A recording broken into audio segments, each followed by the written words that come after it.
최재영 장로님, 권사님 아드님이신가요? 네, 같이 이렇게 예배 자리에 동참해 주셔서 환영하고 감사합니다. 오늘 사도행전 말씀 함께 나누면서 사도행전 서론에 해당되는 부분을 말씀드리고자 합니다. 제목은 사명을 남기신 예수 그리스도입니다. 1592년 한산 대첩을 다룬 용의 눈물 한산이라는 영화, 그리고 1940년 덩케르트 40만 철군을 다룬 영화 덩케르트, 이런 영화가 우리에게 더 큰 감동을 주는 것은 사실에 근거해서 시나리오가 작성되었기 때문입니다. 사도행전에는 기적과 권능의 설교, 부흥, 그리고 생사의 고비와 드라마틱한 법정 현장, 그리고 구출과 액션, 미스터리, 모험, 이런 것들이 이어지는데, 사도행전이 대단한 읽을거리라고 말씀드릴 수 있는 것은 이것이 실제 교회 역사였기 때문입니다. 이 역사를 쓰는 주인공들은 의외로 복음서에서는 한심한 사람들이었죠. 예수님의 말씀을 기억하지 못하고 높은 자리에 올라가려고 다툼을 벌이고 십자가 앞에서 등지고 도망갔던 제자들, 그들이 위대한 역사의 주연으로 사도행전에는 등장합니다. 이들은 과거에 자기를 위해 논정했지만 그리스도를 위해 변증하는 자가 되었고, 이기적인 말을 하던 사람들이 이타적인 언행을 이어가는 위대한 인물이 되었고, 그 중심에 성령이 계셨습니다. 사도행전의 저자는 사도행전에 내가 썼다라고 말하는 언급이 없어요. 그러나 교회는 오랫동안 의사 누가가 이 기록을 썼다고 믿어왔습니다. 16장 10절부터 인칭대명사 우리라는 단어를 사용하면서 사도 바울의 전도 여행을 도운 것으로 우리는 볼 수가 있어요. 바울이 누가가 자신의 동역자라는 사실을 서신서에서 3번 밝혔는데, 가장 먼저 쓰인 것으로 보이는 골로새서 4장 14절, 사랑을 받는 의사 누가라는 표현을 해요.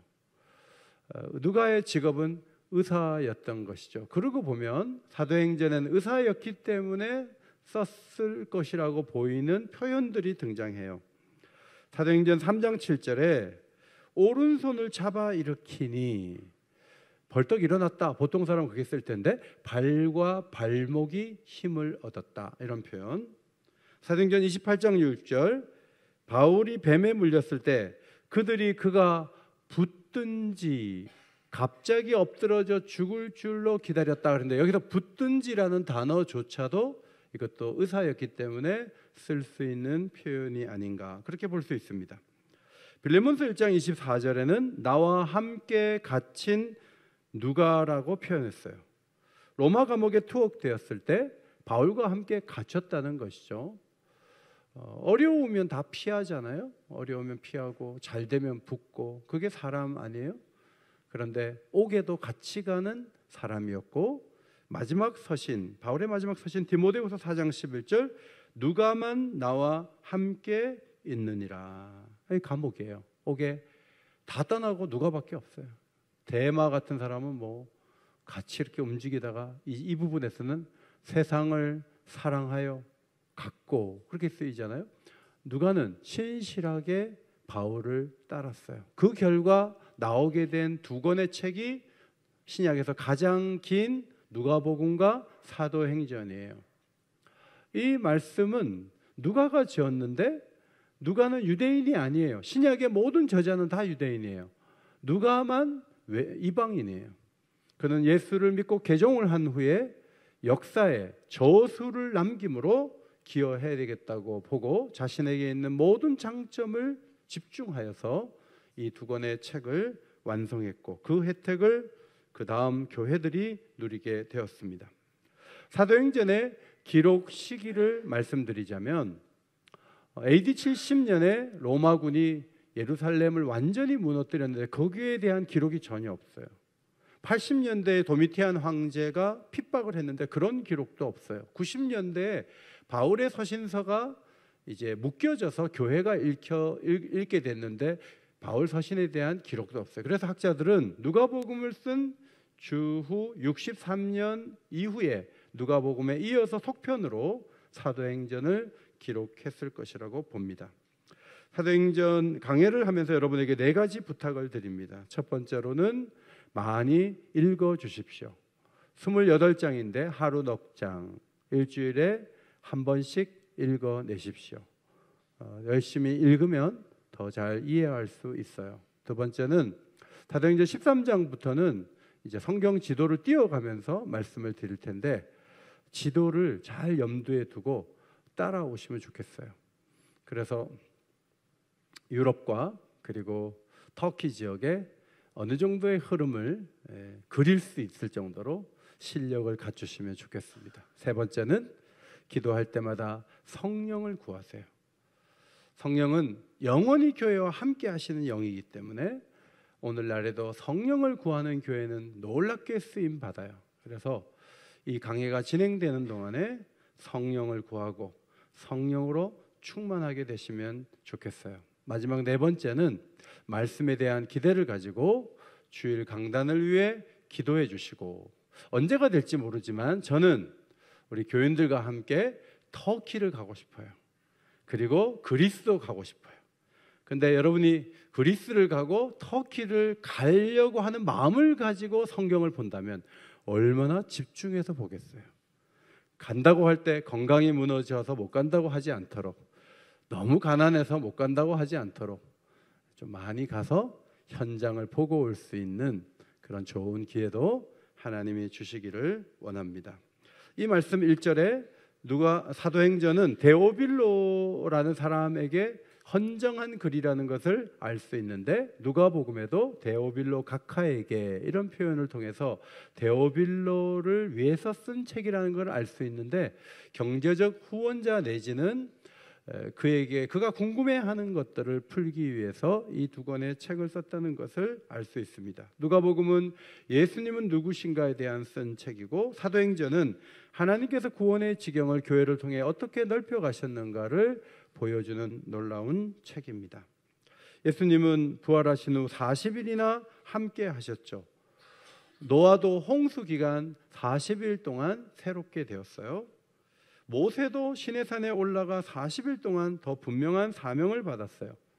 다윗은 이스라엘을 40일 동안 조롱하던 골리앗을 상대하고 하나님의 큰 역사를 경험했습니다. 예수님은 40일 동안 금식 기도하며 능력을 얻어 공생의 사역을 시작했습니다.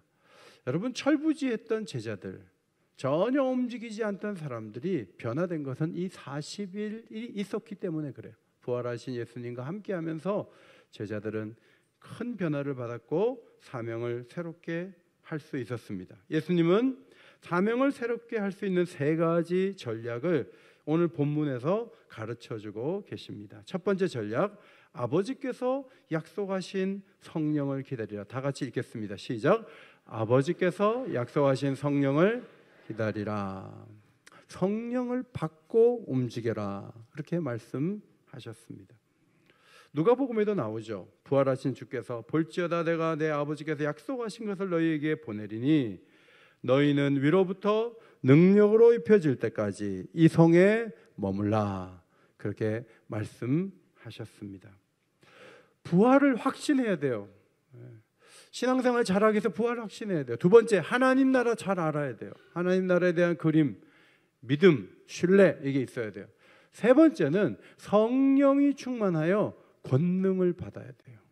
여러분 가운데 나는 부활도 확신하고 재림도 확신하는데 왜 기쁨이 없지? 그것은 성령의 충만함을 덧입고 사명을 감당하지 않으면 재미가 없어요. 아무리 직장에서 잘 나가도 소용없어요. 여러분들이 하는 일이 잘 되고 애들도 잘 되는데 마음이 무덤덤하다. 이유는 사명에 집중할 필요가 있다는 거죠.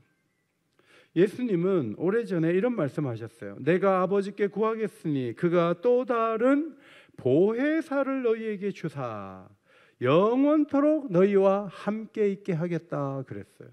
보혜사, 파라클레토스, 이 의미는 다른 사람에게 도움을 베풀도록 곁에 부름을 받은 자를 의미해요. 예수님은 또 다른 보혜사를 보낸다 그랬어요. 예수님도 보혜사예요.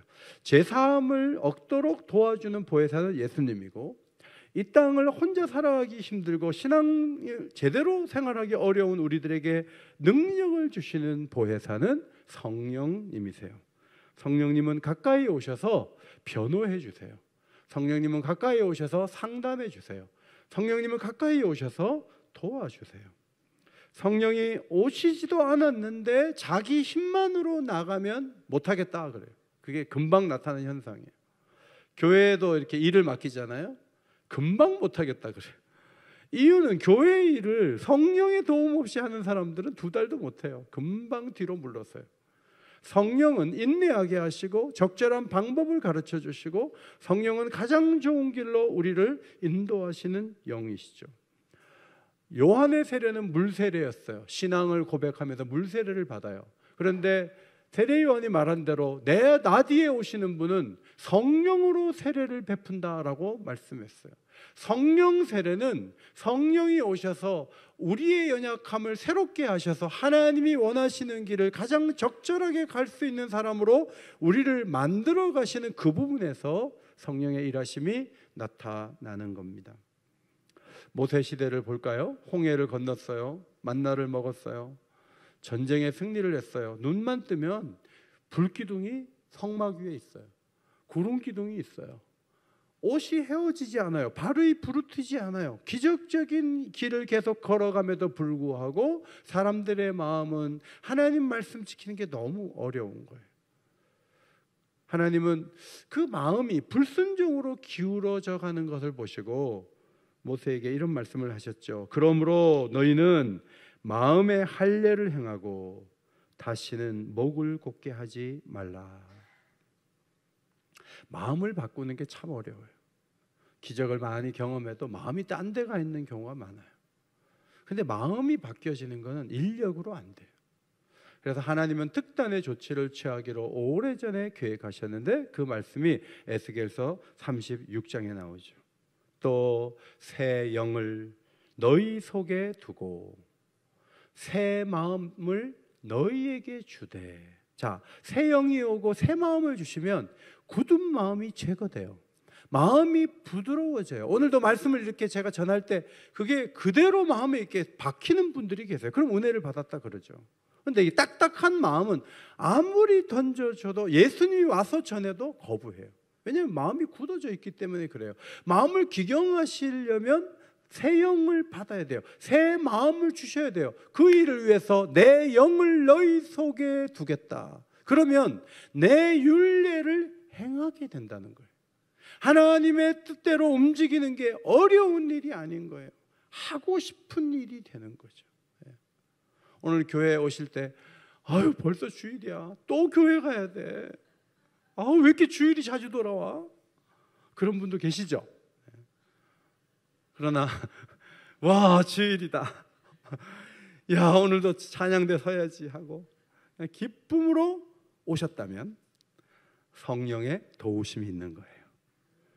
여러분 일주일에 한 번 오는 이 자리지만 교회를 올 때마다 가슴이 벅차고 기쁨이 있고, 저도 언제까지 설교를 해야 돼? 누가복음 끝났으면 나도 이제 그만하지 뭐 이런 마음이 있을 수 있잖아요. 근데 한 주 내내 사도행전 이 강해를 하는 게 무슨 여행을 떠나기 전에 어떤 기분이라고 그럴까? 막 기대가 돼요. 이 말씀이 선포될 때 하나님이 우리 교회를 어떻게 이끌어 가실까? 막 기대가 되고 말씀 준비하는데 너무 기쁜 거예요. 자, 그것은 성령이 우리와 함께 할 때 누릴 수 있는 축복이죠. 성도 여러분, 여행을 하면 좋죠. 왜? 낯선 거 좋으니까. 쇼핑하면 좋죠. 새 물건 사 모으면 누릴 수 있으니까. 그런데 성령께 순종하여 움직이면 전혀 다른 즐거움을 누릴 수 있어요. 그게 영적 즐거움이에요. 저는 사도행전이 강해되는 이 기간에 여러분의 영적 즐거움이 배나 넘치게 되기를 주의 이름으로 축원합니다. 두 번째, 이스라엘 나라의 회복보다 증인되는 데 초점 모으라고 주님 말씀하셨어요. 자, 부활하신 주님이 왕이 돼요. 자, 전쟁터에 나가요. 칼로 싸우는데 화살을 맞아요. 그런데 그분은 죽었다 살아난 분이에요. 십자가에 못 박아서 피를 다 뺐는데 그분이 살아났어요.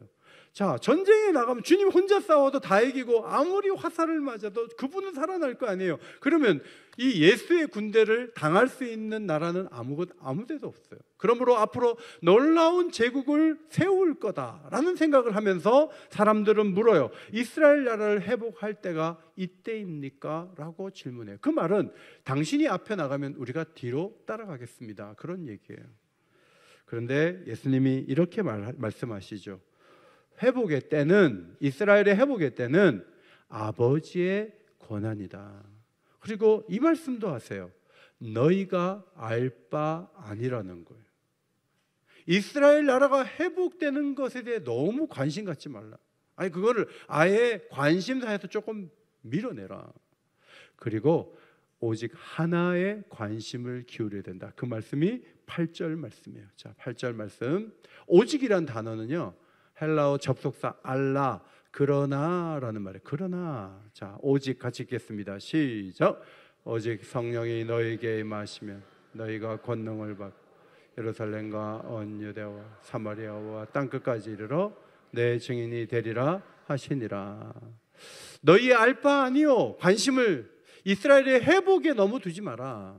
너희들이 정말 관심을 기울여야 할 것은 너희가 권능을 받아서 예루살렘부터 시작해서 땅끝까지 증인되는 것이다 라고 말씀을 하셨습니다. 증인이 되리라 하셨어요. 증인이 너희가 좀 되어 달라고 하지 않으시고 증인이 되리라. 성령이 임하시면 증인이 된다. 가까운 곳으로부터 먼 곳까지 증인이 된다라고 말씀하세요.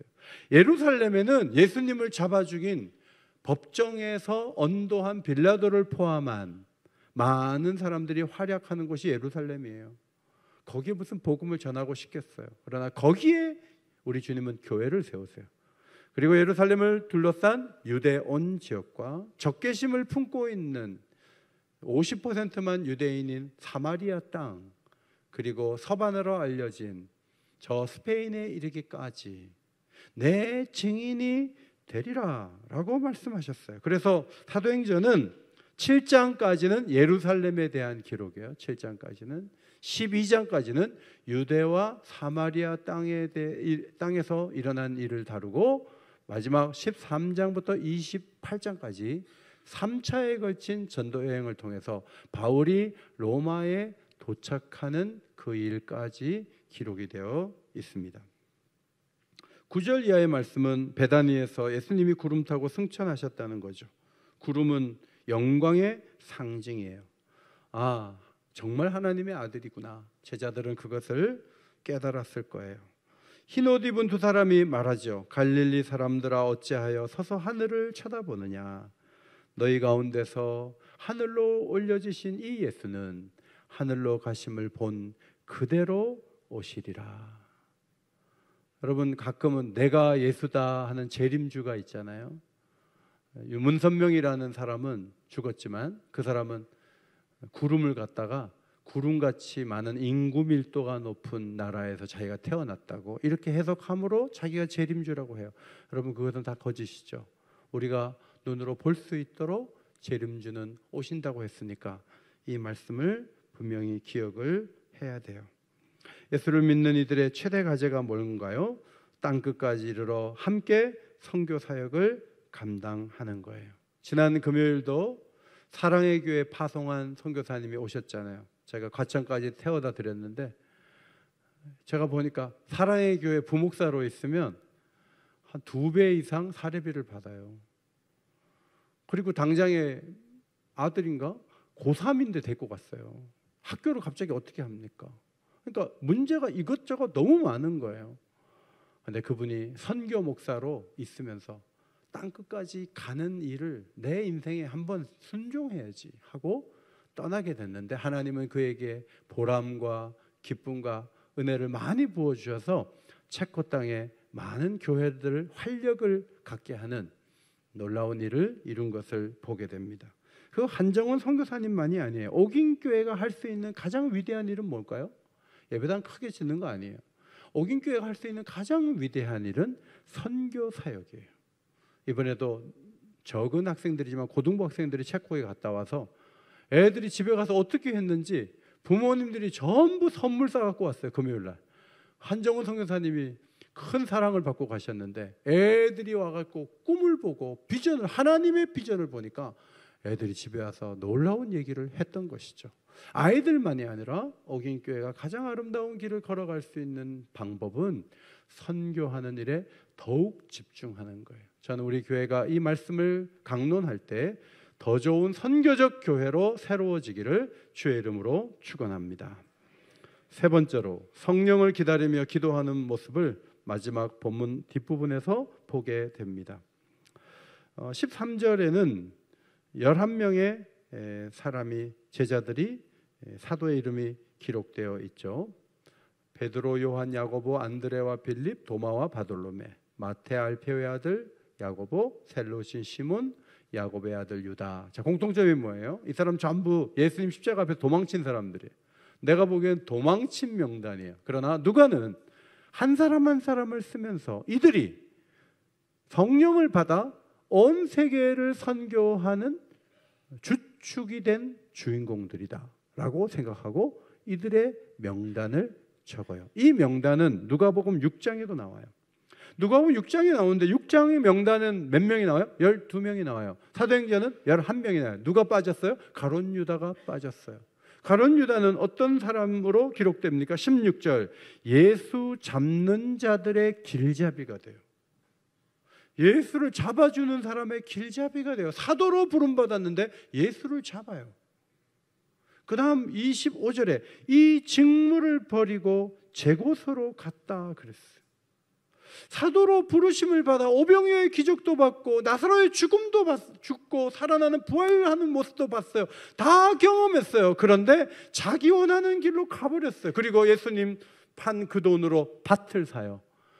어떻게 거꾸러져 갖고 배가 터져서 창자가 흘러나왔다는 거예요. 여러분, 역사서를 쓰면서 처음에 무슨 그런 말을 써요.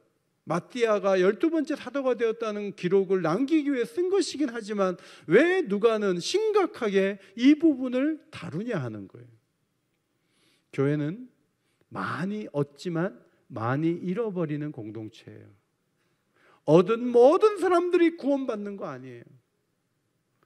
출애굽의 역사를 보면 2명 빼고는 모두가 광야에 뼈를 묻었어요.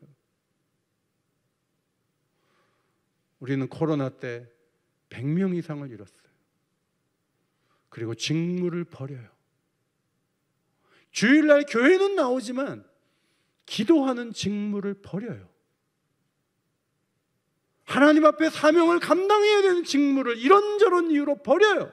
그런데 버리면 행복한가? 아니에요. 그 다음부터는 걷잡을 수 없는 어려움이 찾아와요.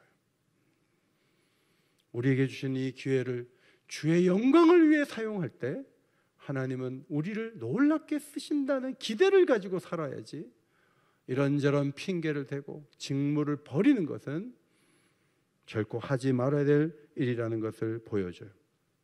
디모데후서 4장 10절, 데마는 이 세상을 사랑하여 나를 버리고 데살로니가로 갔고. 데마가요, 이 옥중 서신에 나온다고, 이름이 좋은 사람으로. 그러다가 마지막 서신서에서는 바울을 버려요. 세상으로 가는 거예요. 일시적으로 우울할 수 있고 일시적으로 쉴 수 있지만 평생 주님 주신 직무를 값지게 여기고 이 직무에 집중할 수 있는 하나님의 사람들이 되시기를 주의 이름으로 축원합니다. 14절에는 여자들이 나와요. 예수의 어머니 마리아가 등장하죠. 여자들과 예수의 어머니 마리아, 여성이에요. 여성이 사도라도 한 명 비었는데 거기다 좀 넣어주지. 하나님이 사도가 되게는 안 했어요. 그러나 여자들은 교회가 세워질 때 기도의 첫 번째 동력자가 돼요. 그리고 이 여자들은 부활의 첫 번째 증인으로 기록되어 있어요. 여자들을 교회에서 장로님 세워주지 않죠. 우리 교단은 아직. 그러나 여러분, 여자들이 할 수 있는 위대한 사역 중에 하나가 기도 사역이에요. 아마도 모르긴 몰라도 내일 한 달 3일 기도에 여자들이 더 많이 나올 거요. 남자들보다 여자들이 더 많이 기도해요. 보면 새벽 기도들 보면 남자들 몇 명 안 돼요. 여성들이 기도하죠. 이 기도 사역 소중히 여기고 기도해야죠.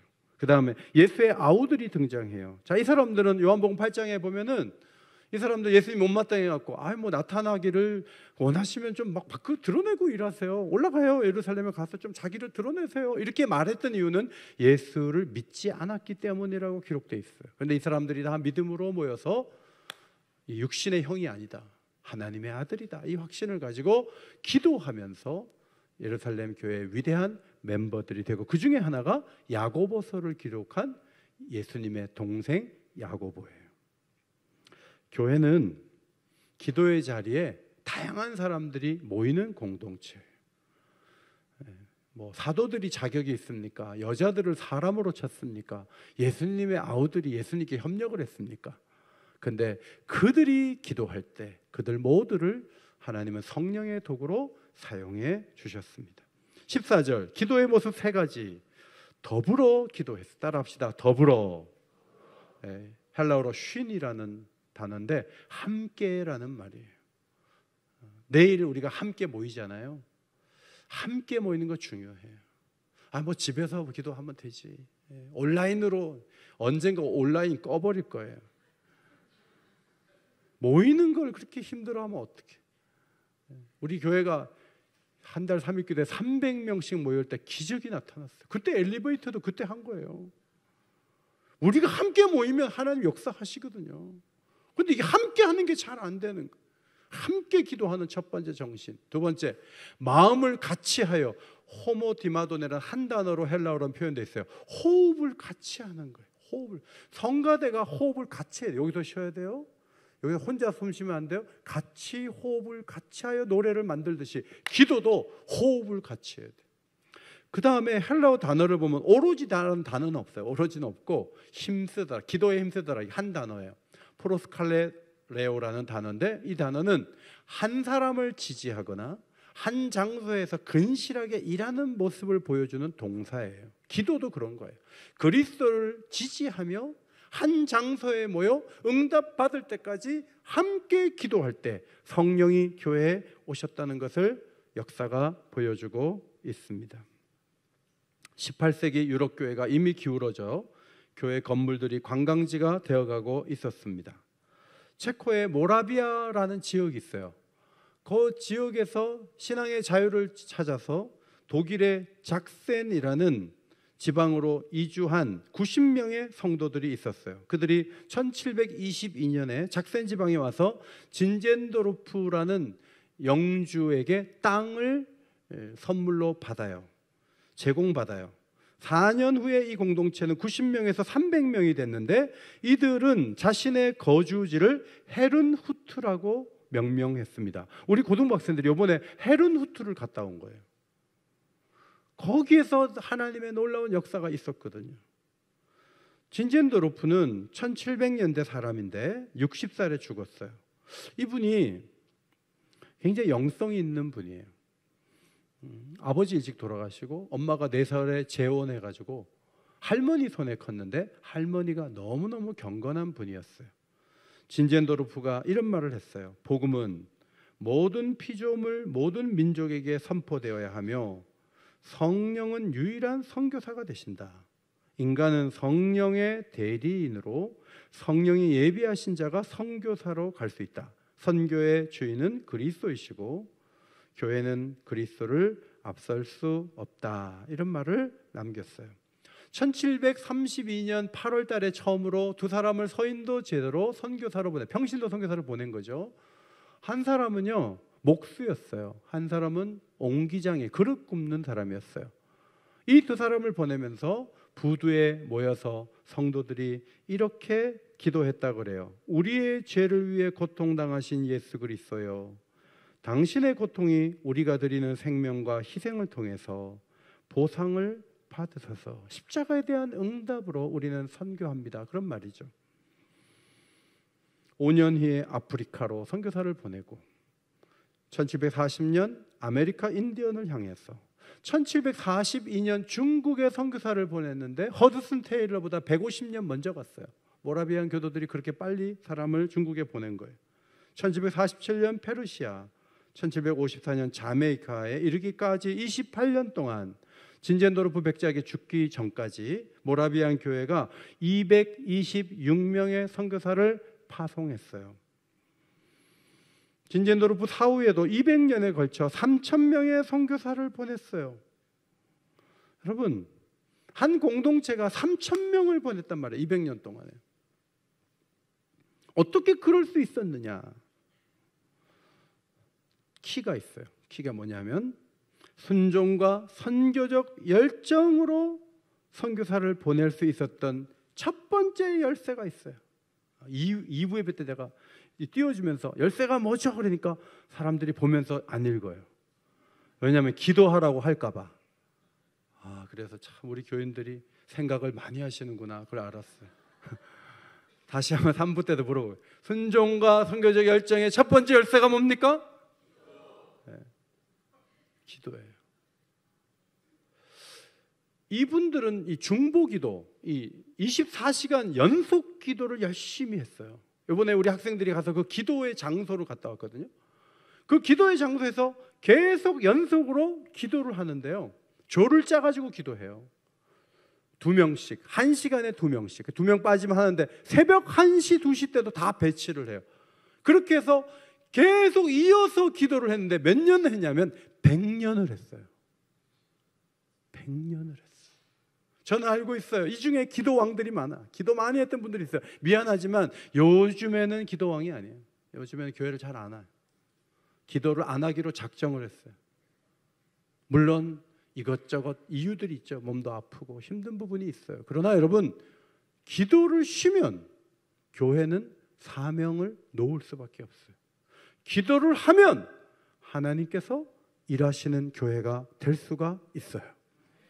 아니, 선교사로 가라는 것이 아니라 기도부터 시작하는데 선교사로 갈까 봐 기도부터 안 하려고 그래요. 그건 대단히 유감스러운 일이에요. 여러분, 기도부터 시작하시기를 바랍니다. 신자와 선교사의 비율이 모라비안 공동체는 12대 1이에요. 12대 1.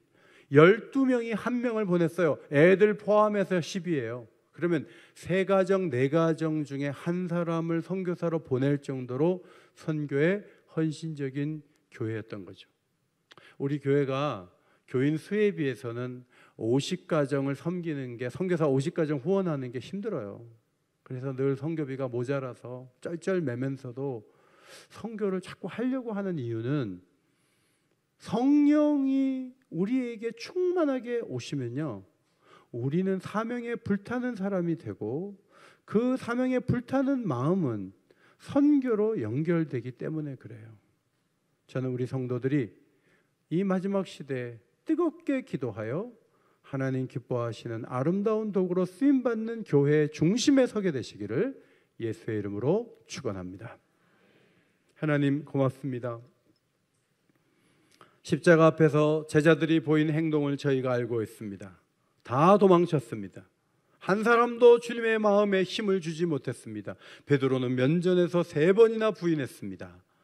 그러나 누가가 사도행전을 기록할 때 그 11사도의 이름을 기록하면서 그들은 역사의 주역이요 주인공인 것을 생각하며 이 말씀을 기록한 줄 압니다.